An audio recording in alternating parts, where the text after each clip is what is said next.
The following is a presentation of the Belly Up Sports Media Network.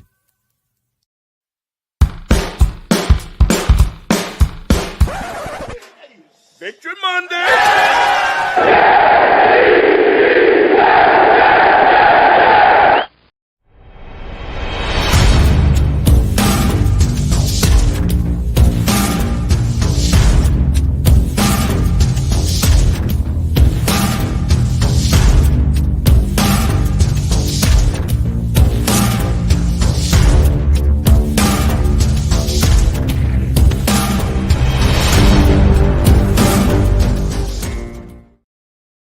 Heck to the yeah!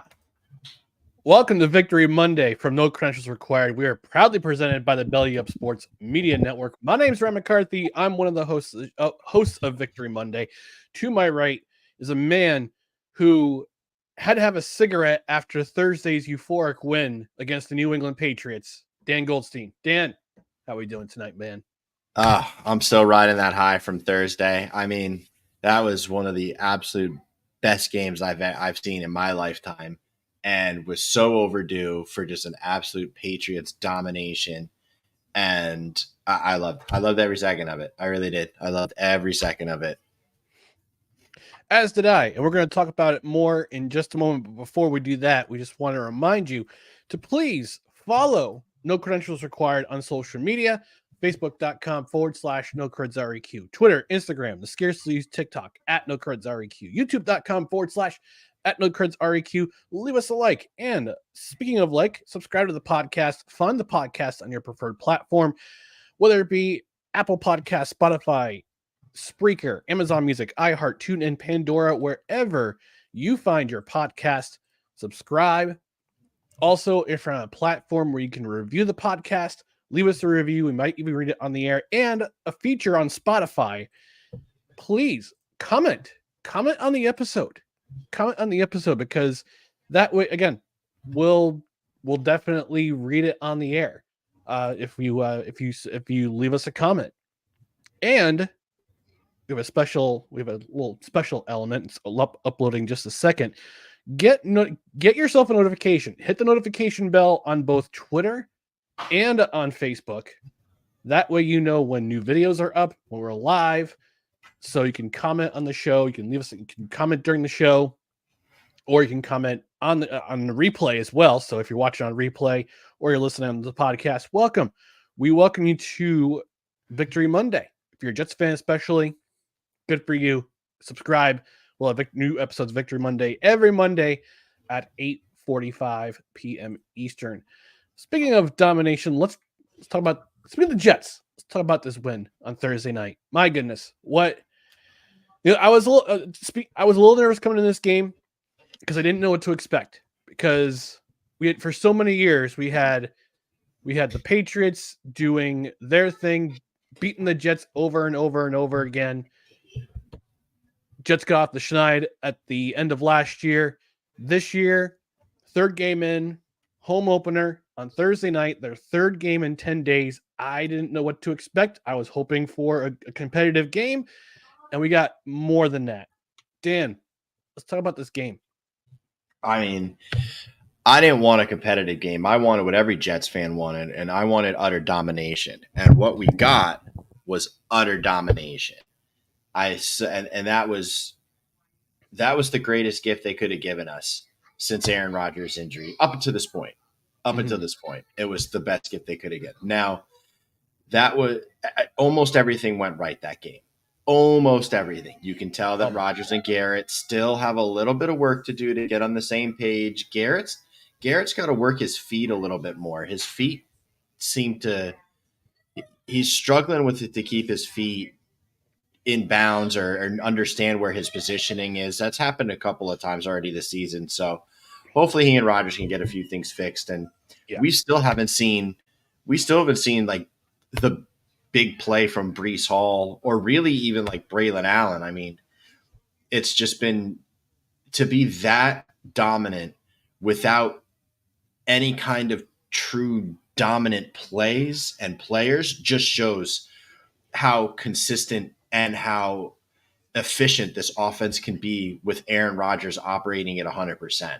which is scary for the rest of the NFL.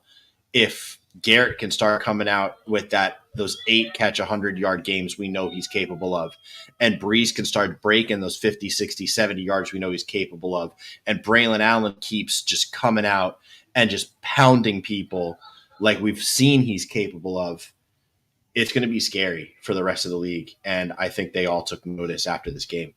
Yeah, I look. I have a friend.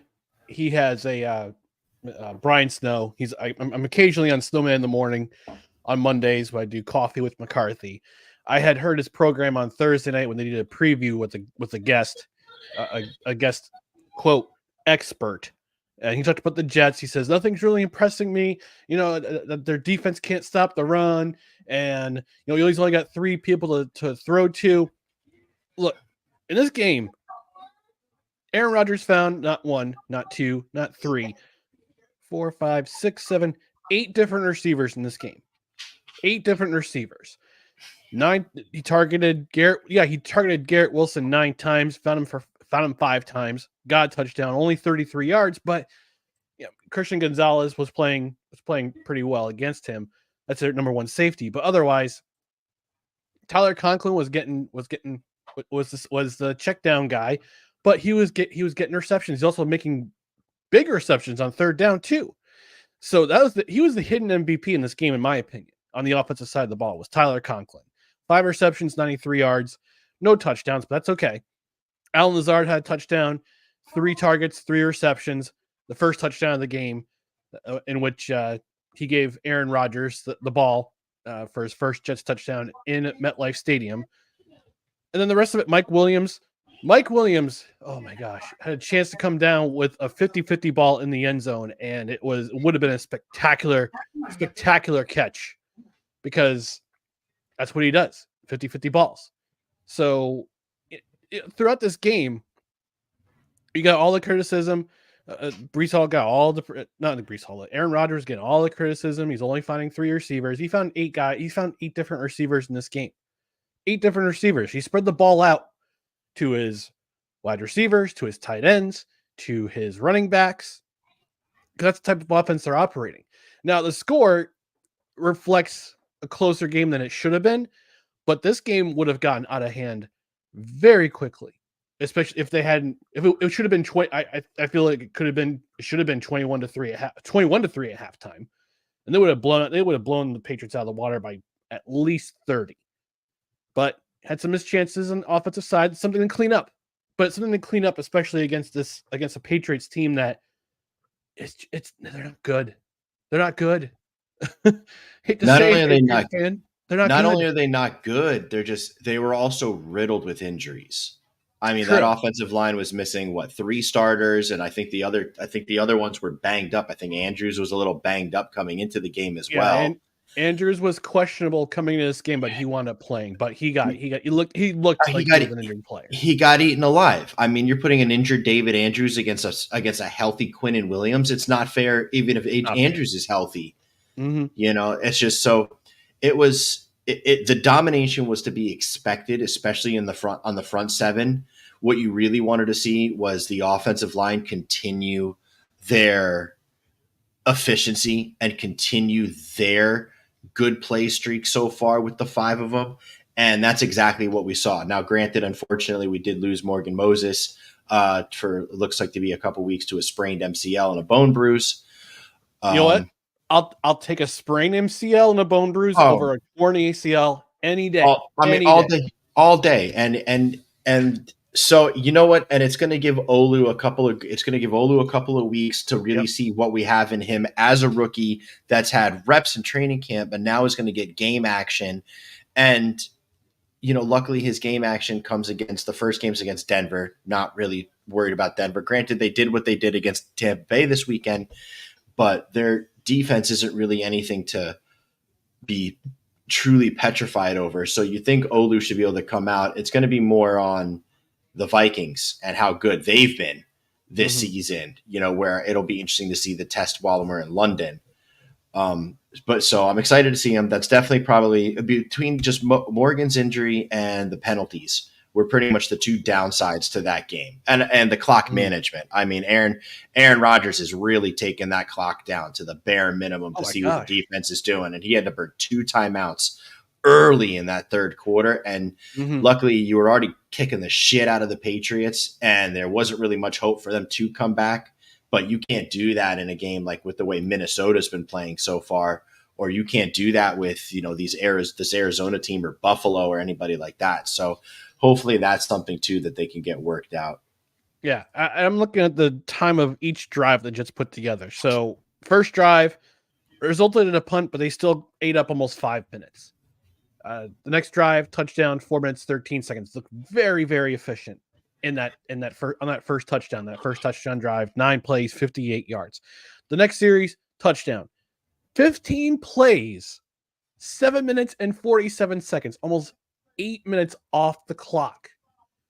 Fourth drive, missed the field that oh my God, that shank by Zerline. You never see that. Not sure what happened on that one. I mean, everything. Sure you look at the replay and everything looked good. He just missed. He just hit it. He just hit it weird, and it just went left. He hit it like my golf shots. I wouldn't even want to try. Yeah, that's probably what I would look like too, golfing. But here's the thing: in that series, 15 plays, nearly 4 minutes.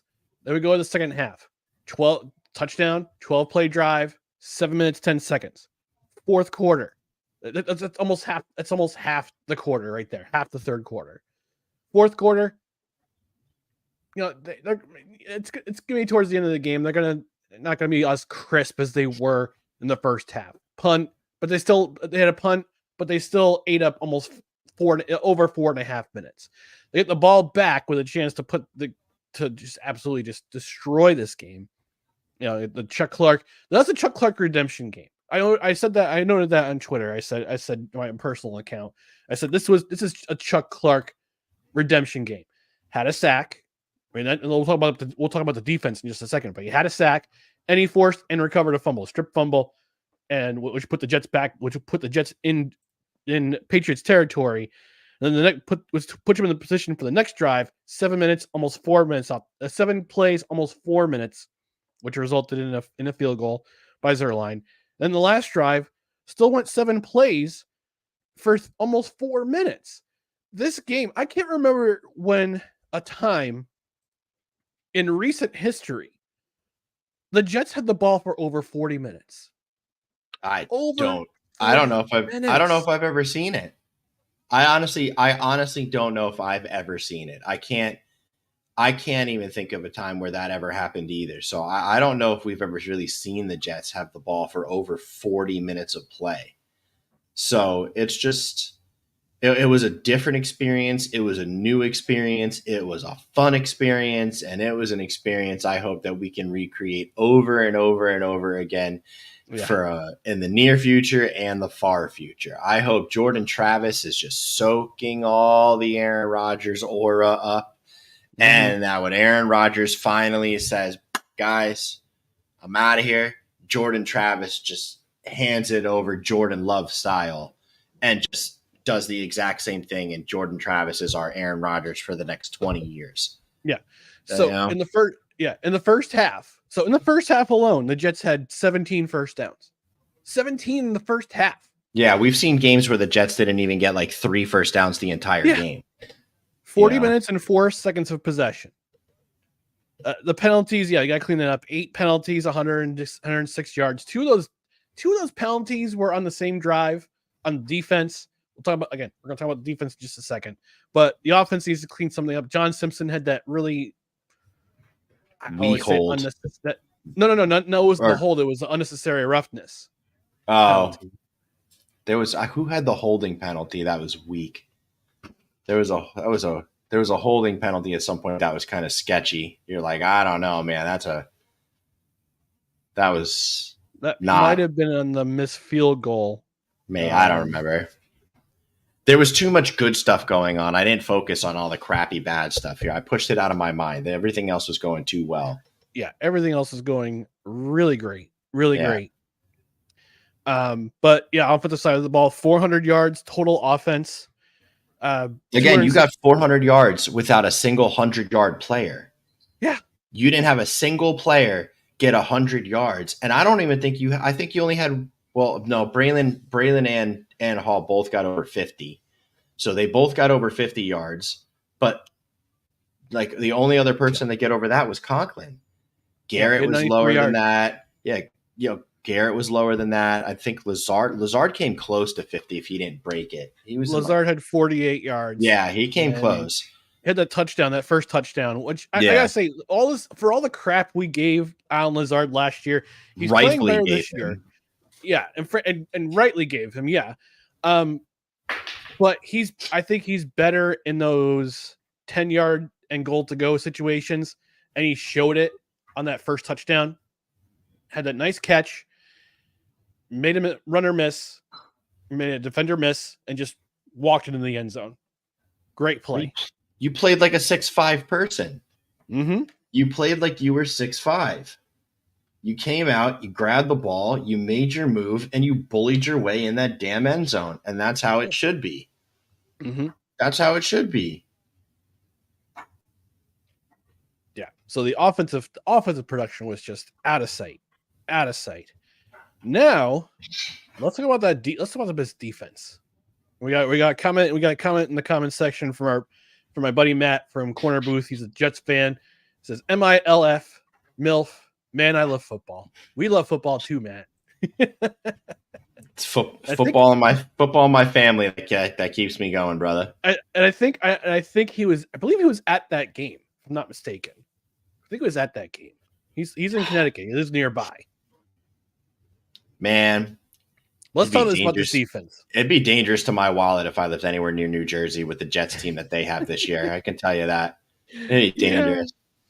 Yeah, I went away this weekend, and I was asked if I was going to a Jets game this year. I said I don't know. It's going to be tickets are going to be hard to come by, especially if after that performance on Thursday night, and B, it's just so expensive to go to those games. I know. It's ridiculous. I think our roommate's mom has connections. I think she can be able to get us some tickets for when the Jets come down here. So I think I'm just going to go do that. And I live 20 minutes north of the stadium. Oh, that's going to be a fun game because the Dolphins were awful yesterday. Oh God, I hope they stay terrible. I want to go to that game so bad, and I want to watch the Jets. I want to see the Jets do double what they did to the Patriots. I want 800 yards of offense. I want 48 points. I want no field goals for them. I want less. I want no penalty. I want 59 minutes of possession. Like that's what I want to see. Like I don't know how it's possible. I don't know if it is possible, but I want the Dolphins to get the ball and turn it over immediately, and the Jets just drive down the field. And they get the ball, and they turn over immediately, and Jets just drive down the field all game long. That's what I want to see all game long. I want to see straight punishment. Well, let's go back to Thursday's game and the punishment that the Jets defense gave the Patriots offense to the tune of only 139 yards surrendered. 61 passing yards, 78 rushing yards. Only 11 first downs given up. Most of those first downs were basically on the field goal drive and the last drive of the game when Drake May came in to clean up duty because Jacoby Brissett had been beaten up so much. That'd be hurting on Friday morning. I know it.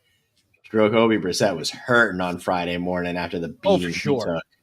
He took so much punishment. And we got to talk about the weapon of mass destruction, Will McDonald. Had another breakout game. I think he had 2.5 sacks, if I'm not mistaken. Let's check real quick. I think he had four. I think he had was it a full 3 in this one? He had 2. It was 2 this one. He had 2 sacks and a tackle for a loss. I thought he had 2.5. They didn't give him half credit on one of them. I thought he was at 5.5 this year. That's garbage. I thought he had a half. I thought there was one where Quinnen came in and then he and Clemens cleaned up. And Quinnen didn't get credit, but Clemens and McDonald split it. Mm-hmm. I don't know. Whatever. He's still disgustingly good so far this year. Granted, a couple of these have been unblocked. So not a lot of talent required when the defense just kind of ignores you completely and you just get a free rush at the quarterback with your speed. So I would still like to see a little bit more with the bull rush. I'd like to see him try and win a little bit more with brute force just to amplify that level of his game, because it's blatantly clear his bend and his spin move right now are lethal. And offensive linemen can't seem to figure it out. I mean, he's not quite like Dwight Freeney, but he's got a skill set that's similar to the way Dwight Freeney rushed the passer. Freeney didn't really bull rush guys. Freeney was able to bend so much and flex his ankle so much and turn the corner so hard and get that quick spin move to where everybody just got put in a blender that there was no answer for him. And that just kind of seems to be like Will McDonald's thing. Now, granted, it's going to get old fast. And that's the problem. He does it a lot. So eventually they're going to see in the film how that he's going to be able to be passed off to the guard, or they're going to understand better how to handle their footwork when he tries to hit it with them. So he still has to develop more of a rush plan, and he can't default to that spin move for much longer, or he's going to stagnate in his stats some. So it's great now while we're watching it, and I hope it certainly continues, but I also hope that he is working further on more of an arsenal than just the spin move. Mm-hmm. Yeah, because I mean, the game right now for the defensive line, for that front seven, the game for them, they're playing against each other is who gets to the quarterback first. It was like this, and it was like this on Thursday night. It was like, all right, we got a week off. We're playing an offensive line that's starting 2 rookies, 1 at left tackle. They got a banged up center. Let's just see who gets to the quarterback first. And it was like that. The preview, it was like that on Sunday last Sunday against Tennessee, and it was that they were playing that same game again on Thursday against the Patriots, and we're going to see it again on this coming Sunday, probably against the Denver Broncos. But yeah, it's just this front seven has just been so impressive. They were impressive last Sunday. They were even more impressive on Thursday. Now they get 10 days of rest. Both squads, the offense and the defense, get 10 days of rest, which is due, considering they played 3 games in the first 10 days, the 10 days of the 2024 season. And it couldn't have come in a better time. Because again, Morgan Moses is thankfully only out maybe 3 games at most, possibly. With a sprained MCL and a bone bruise, but like you said, we'll get more reps for Olu Fashanu. Let's see what he does at right tackle. I know left tackle is his position, but Tyron Smith is doing an impressive job so far. And in fact, this offensive line, we got to throw some more flowers at them. They gave up a couple sacks, but for the most part, kept the pocket clean. Aaron Rodgers was able to move around a little bit to create some plays. The complaint was he looked a little slow-footed, but it was a matter of time before he got cooking. It's a matter of time before this offense got cooking, not the defense doing their thing. This team they could go on a roll, and we could see by week 6 in that Monday night matchup against Buffalo, it could be 5-1. Yeah, very much so. I mean, Denver should still be a victory. We saw what Denver, we all saw that Denver, played their hearts out against Tampa Bay and came up victorious. And, so they have some momentum going into this week now, and they're feeling good about themselves. Minnesota's been incredible with Sam Darnold so far. Right. So not quite the walkover victory I think we all expected in the beginning of the season here. That might actually be the game of the week coming into week 5 is this Jets in Minnesota and London. But it's just been, there's still some things I have to work on. I mean, Sauce is as great as Sauce is, he has not been the Sauce of year 1 and 2 just yet. He's been very good. He's been very sticky, but I don't want to say it's not laziness. It's not a lack of passion. It's not any of those things. there's just it's weird. It's almost like it's too easy for Sauce. Is that weird to say? It almost No, it's not. You watch Sauce, and it's almost like the game of football is too easy for him, and that he's coasting on it a little bit. And it's just and he just has to be reminded a little bit. Again, we all know he works his ass off. We all know that he is probably still a first team all pro this year because he'll just continue to ascend. But I think he kind of needed Sunday's game against Calvin Ridley to remind him, like, you still need to you still need to live up a little bit more to the level that you've come to, that we've become accustomed to. And he did that this week. Now, again, not any weapons to really deal with in New England. Jalen Polk might be a good receiver in time, the rookie out of Washington. Yeah. And, there may certainly be some weapons in the future that can come about, but there's nothing scary about New England right now. So it was a game that Sauce and the defense should have dominated, and they did dominate. But it's just there's still more to do. They still have to fix their run defense some. They're still letting up holes a little too much, and that tackles. that may be a bit of aggressiveness that just needs to be reined back a little bit better play recognition and so forth. But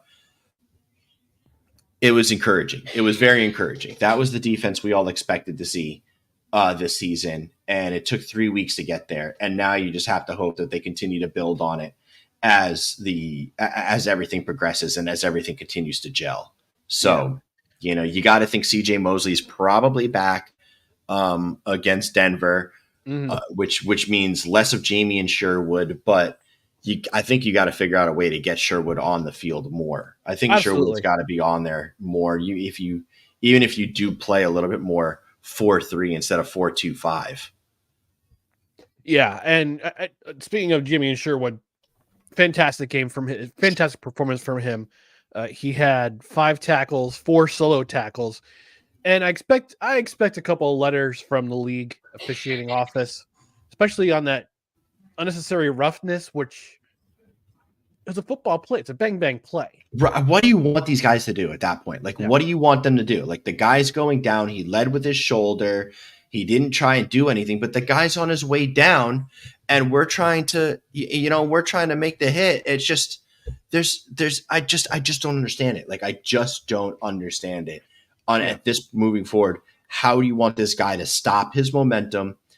And the whole part of the game is to stop the other team from moving the ball. To do that, you got to hit a guy when he's in the middle of his catch sometimes to try and jar the ball loose. I don't blame Jamie and Sherwood at all. I think it's ridiculous that he even got called on that. It was insane, but. And on the same drive, the pass interference on DJ Reed, which was, I mean, you could have gone for holding the hand of Thornton, but I get that one a little bit. I mean, that one was they kind of just got tangled up, and he just wasn't able to let the hand go, and he did kind of impede the route, and he did impede like the ability to catch it. So I got that one. That one made sense to me, and I couldn't really argue it, But no, I didn't agree with Jamie and Sherwood's unnecessary roughness call at all. Yeah, I'm expecting. That was right after a face mask penalty by DeMondre Stevenson. Yeah, and right. He went out of the game and he busted his finger. Ramondre Stevenson, excuse me. And he went out of the game. He's like, "Oh, my finger." He's like, "Yeah, you grabbed the face mask of a defender." Yeah, that's what you get. I mean, those are the kind of injuries that kind of happen to the Jets. Exactly. That's exactly the kind of stuff that happens to the Jets. But for the Jets, it'll be a 3-week injury because somehow he tore a tendon at the bottom of it. Right. And I'll have to get surgery. No, but I'm happy that so far so good. Aw, kitty. He's being a bad good boy. He was about to go behind the computer and start messing with stuff. Well, now he's gone. But yeah, I mean, look, it was everything everything that I wanted and more out of a win, especially against a a conference opponent, and even more importantly, B, a division opponent. Because now you're 1-0 in the division. And the Dolphins are terrible. The Dolphins are bad. They got the worst offense in the league right now, which I love. Oh my gosh. The worst offense in the league. I absolutely love saying that. It's so much fun. Again, they have the worst offense in the league. The Dolphins have not led a single second this season. Nope. Just so everybody knows, they not 1 second. They have led a game in the NFL as long as Ryan and I have so far. And that's great. That's great. I absolutely adore it. They've only scored 33 points. And they scored 3 yesterday against the Seahawks, and it's so sad. So sad. So sad. So sad. I have zero sympathy for everybody I come across. I've absolutely rubbed it in everybody's faces that was wearing anything Dolphins related today that came into my work. No remorse. No remorse. No mercy. No mercy. Right. Let's get to this comment before we take a quick commercial break for my buddy Scott, who's a fellow Jets fan like I am. Says we haven't seen quarterback play like that probably since the healthy Chad Pennington days and Testaverde before that. Thursday night was a masterclass on how to play the position and control the game. He spread it around to everyone, and it was great to see Aaron Rodgers move outside the pocket like that. It was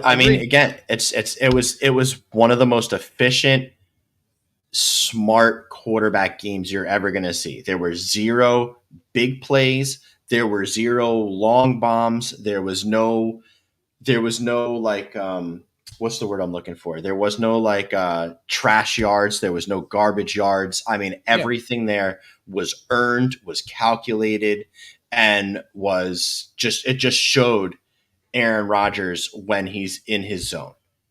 And again, when you get Garrett more involved and you can get on the same page and you can get him to those 8 catch 100-yard games, and you actually start seeing Brees find the open lanes and ducking through them. Right now, Brees has been slugging. Not to say it's a bad thing necessarily, but we haven't seen Brees Hall's capabilities yet. No, we haven't seen it. No, so I mentioned at the top near the top of the show, this offense is just starting to get they're just starting to get going. They're just starting to cook. They're on simmer right now. They've been on simmer the last couple of weeks. Now it's starting to boil a little bit. That's it. I mean, you get Garrett Rodgers moving. I'm sorry, you get Garrett Wilson moving a little bit more. You get Brees Hall moving a little bit more, and eventually we're going to trade for Devontae Adams because he is miserable right now. Oh my gosh! Aaron Rodgers game yesterday. Oh my gosh! After that Panthers game yesterday, when Andy Dalton, the Red Rocket is back. Red Rocket. I mean, they're just. It's going to be. Essentially start betting the over every week on Aaron Rodgers is really what it comes down to. Bet the over on his yardage and bet the overage on his touchdowns, because if he was able to accomplish 285 yards this way without a single 100-yard receiver, just imagine when guys get going. We haven't seen any of Malachi Corley yet. Mike Williams is still reining himself in. Xavier Gibson's only done a couple of things so far. He hasn't really been much of a factor. I mean, realistically, it's just kind of been a slow build up. It almost still feels like a little bit that they're treating their offensive game plans like training camp. They're still working on building it up and building it up and building it up. And when you see what was just done against New England, and you know that we're still up in this kind of this build up phase, and it's going to be insane. It's just going to be insane when everything clicks. I just hope I don't have to drink a seltzer next Monday. I hope you get 60, so you have to drink 2. Oh, I'll drink a big old tall boy of that. Yeah. All right, we're going to take a quick commercial break. When we come back, we're going to talk about Sunday. We're going to preview Sunday's game against Denver and what we possibly could expect against the Broncos. So stay tuned for more Victory Monday on No Credentials Required.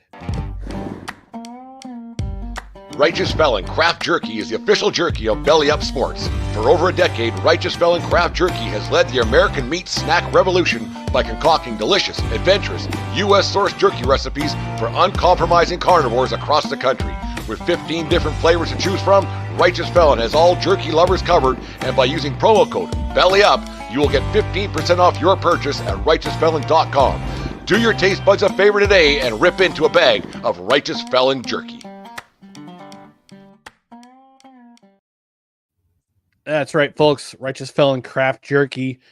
Get yourself some delicious craft jerky, whether it be OG Hickory, habanero, their beef sticks, which is 100% beef and not pulverized chicken like that. Those fake beef sticks you see at the convenience store. Get the biltong, the air dried jerky. Also got merch. Also got turkey jerky. It tastes like a Thanksgiving turkey dinner. So get yourself to righteousfelon.com. Order yourself some Righteous Felon jerky. You save 15% off at checkout with promo code BELLYUP. In addition to that, they also offer free shipping for every order over $50. So what you can do is combine and save some cash with your order over $50. Use that promo code at checkout. You can save even more money. So go to righteousfelon.com. Use promo code BELLYUP at checkout. You get 15% off your orders for some quality beef jerky. A little snack in the afternoon, a little bit of protein for your the rest of your afternoon before dinner.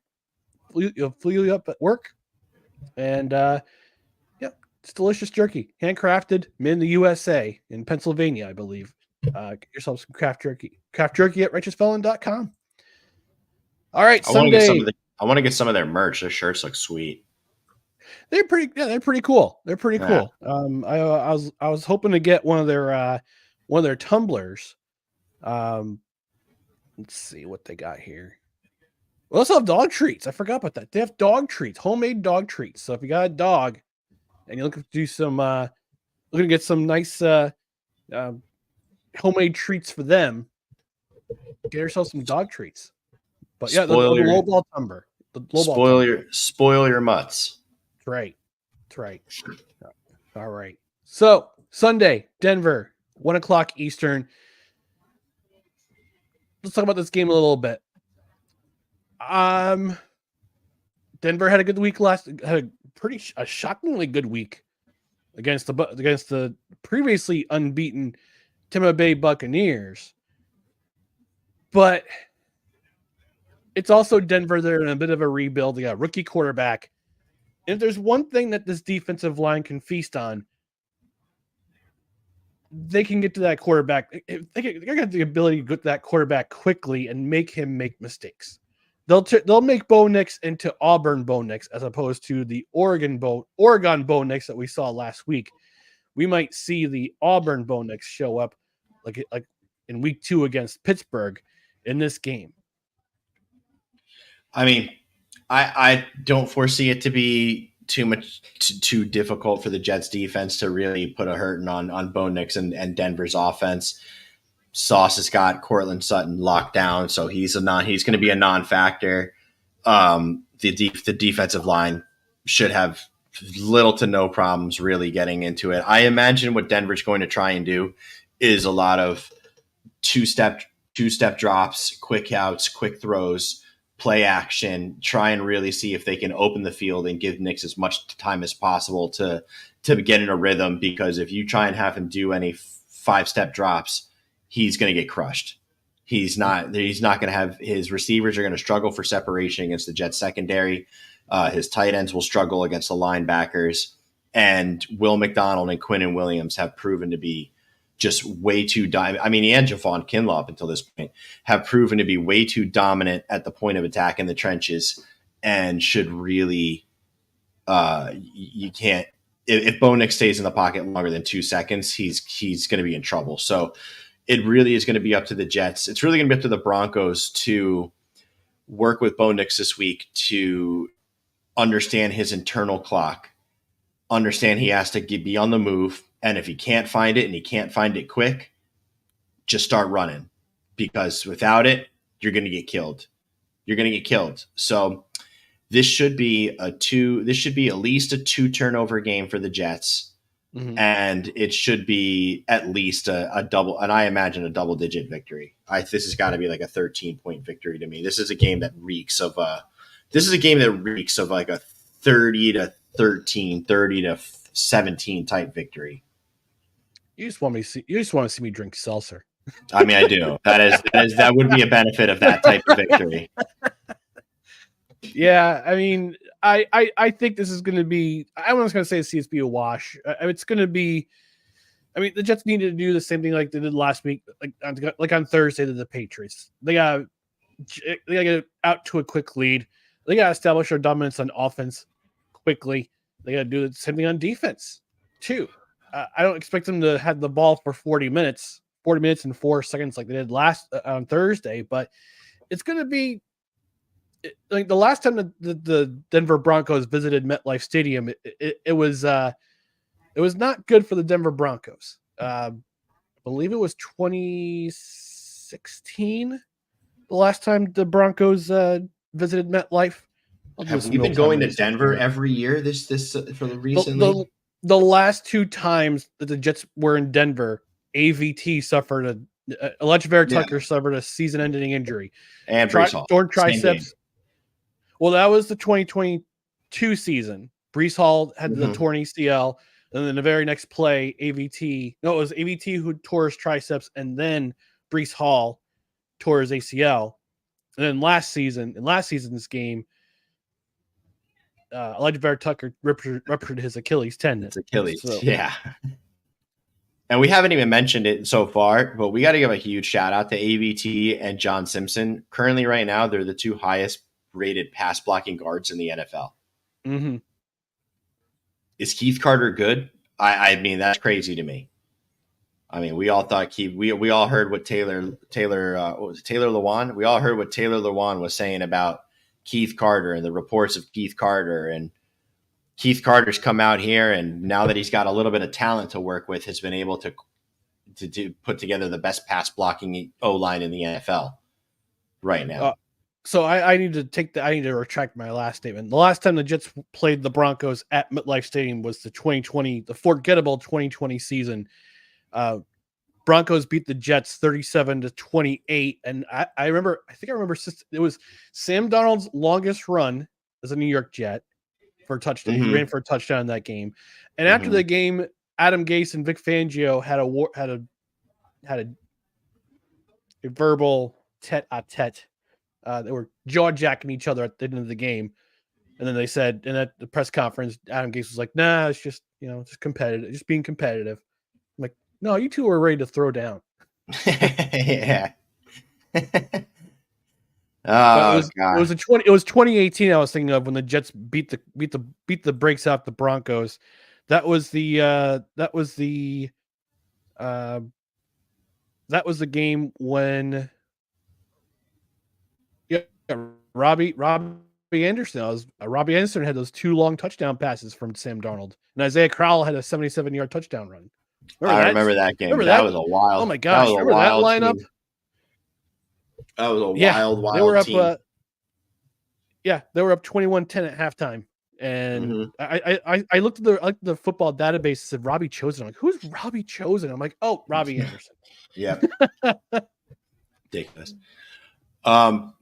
He's just going to be that whole. I don't know. I mean, Denver could be a trap game. Luckily, Buccaneers just fell into it. So hopefully the momentum of the trap game has now disappeared since the Buccaneers fell into it. And now we can come out and handle business like we're supposed to. But I don't see Aaron Rodgers having too much trouble doing the same thing again this week. Hopefully, I just want to. I want to see more big plays. That's what I want to see. I love the efficient play. I love the efficiency. I love the steady pace that they put together on New England, but it's also not the most exciting game to watch. So you kind of hope you really, as a Jets fan, you want to see Brees break that 65-yarder, untouched. And you want to see Garrett break a tackle or put a defender on skates and then just rip it for 72 yards like he did against Dallas or something like that. So hopefully we can see the big plays. Really, I hope we see that Mike Williams bomb. That's what I would love to see. I'd love to see like that 45-yard Mike Williams bomb to the end zone that he just goes up and over a guy on it. And it's just that's what I hope the game plan is a little bit more, is to take the smart yardage, but also take some more chances. Like let's try and chunk some things out instead of dink and dunk it. You know, let's get a little bit more aggressive so that we can space the defenses out some more. That's what I want to see. I want to see them have to respect every aspect of the field, which opens everything up wherever you want it. So I didn't realize until I looked it up that the Denver Broncos are 5th in the league in sacks with 11. So that's going to be a great matchup between the offensive line of the Jets, which has been pretty spectacular this year, especially in pass coverage, and a Denver Broncos team. And one guy you got to watch out for is JFM, Jonathan Franklin Myers, playing his first game at MetLife. It's a possible revenge game for him. So you got to get some blockers on him. I believe it's going to be matched up with AVT on the right side of the ball. That's going to be a great matchup to see because these two battle in practice. Are they playing JFM at his natural 3 tackle, or has he still been playing his 5 tech D end like he's been playing, like he would play more often with the Jets? Please hold. I will look that up. You know, that'll determine, because he's either going to go up against AVT if he's playing 3 tackle more often than not. He's playing in the interior. But if they got him on the edge a lot more, then he's going to go up against Olu. Yeah, they play a base 3. They play a 3-4 base, so he's on the right end. So he's on the right edge. So he's going to spend a lot more time going up against Olu than he is against AVT, except for some more exotic looks where he may stunt or line up a little bit more inside, more along maybe like the 4-eye spot or something like that, where he'll line up instead of over Olu, he'll line up over AVT's outside shoulder. Yeah, and watch out for Jonathan Cooper. He's playing the Sam, but he'll probably be lined up against. He'll probably be going up against. He'll probably see a lot of Tipman. Either Tipman or Simpson or doggone it, Smith on that left side. But yeah, that's gonna be the matchup I'm looking for. On the other side of the ball, I gotta see how many sacks the Denver Broncos have given up this year, because they give up a lot to the Pittsburgh Steelers. I don't know how they did against the Buccaneers. I mean, arguably, I think the Steelers got to be the worst 3-0 team I've ever seen. Yeah, for real. I don't know how Mike Tomlin does it. Wow. Surprisingly, Denver has only allowed 4 sacks this year. That's surprising. That's crazy. So Sean Payton's been able to put something together in the trenches where he's really getting some overachieving work done thus far on his offensive and defensive lines. Yeah, they're tied for second place. I'm sorry, they're tied for third with 4 sacks allowed, and the Jets have allowed only 5. So that's going to be a heck of a matchup between both in the trenches. So again, it comes down to the Jets are going to probably do a similar game plan to what they did in New England. There's probably going to be a lot of guys lined up at the line of scrimmage to confuse Bo Nix. There'll probably be a lot of tricks. There'll probably be a lot of stunts, and there'll probably be a lot of man press coverage, because I don't think the Jets are really going to be too concerned about Cortland Sutton and anybody else that the Broncos have lined up beating Sauce Gardner or DJ Reed or Michael Carter very hard. So I would imagine that the Jets play up on the line of scrimmage to really try and confuse Bo Nix and just throw him completely off a rhythm to where he can't figure out what he wants to do on that 2 to 3 step drop in 1.5 seconds. So it'll be up to Sauce and Reed to really stem their guys at the line of scrimmage, and for Quinnen and the defensive line to beat their guys quick and fast. And if they can do that, then Denver should be an easy handle.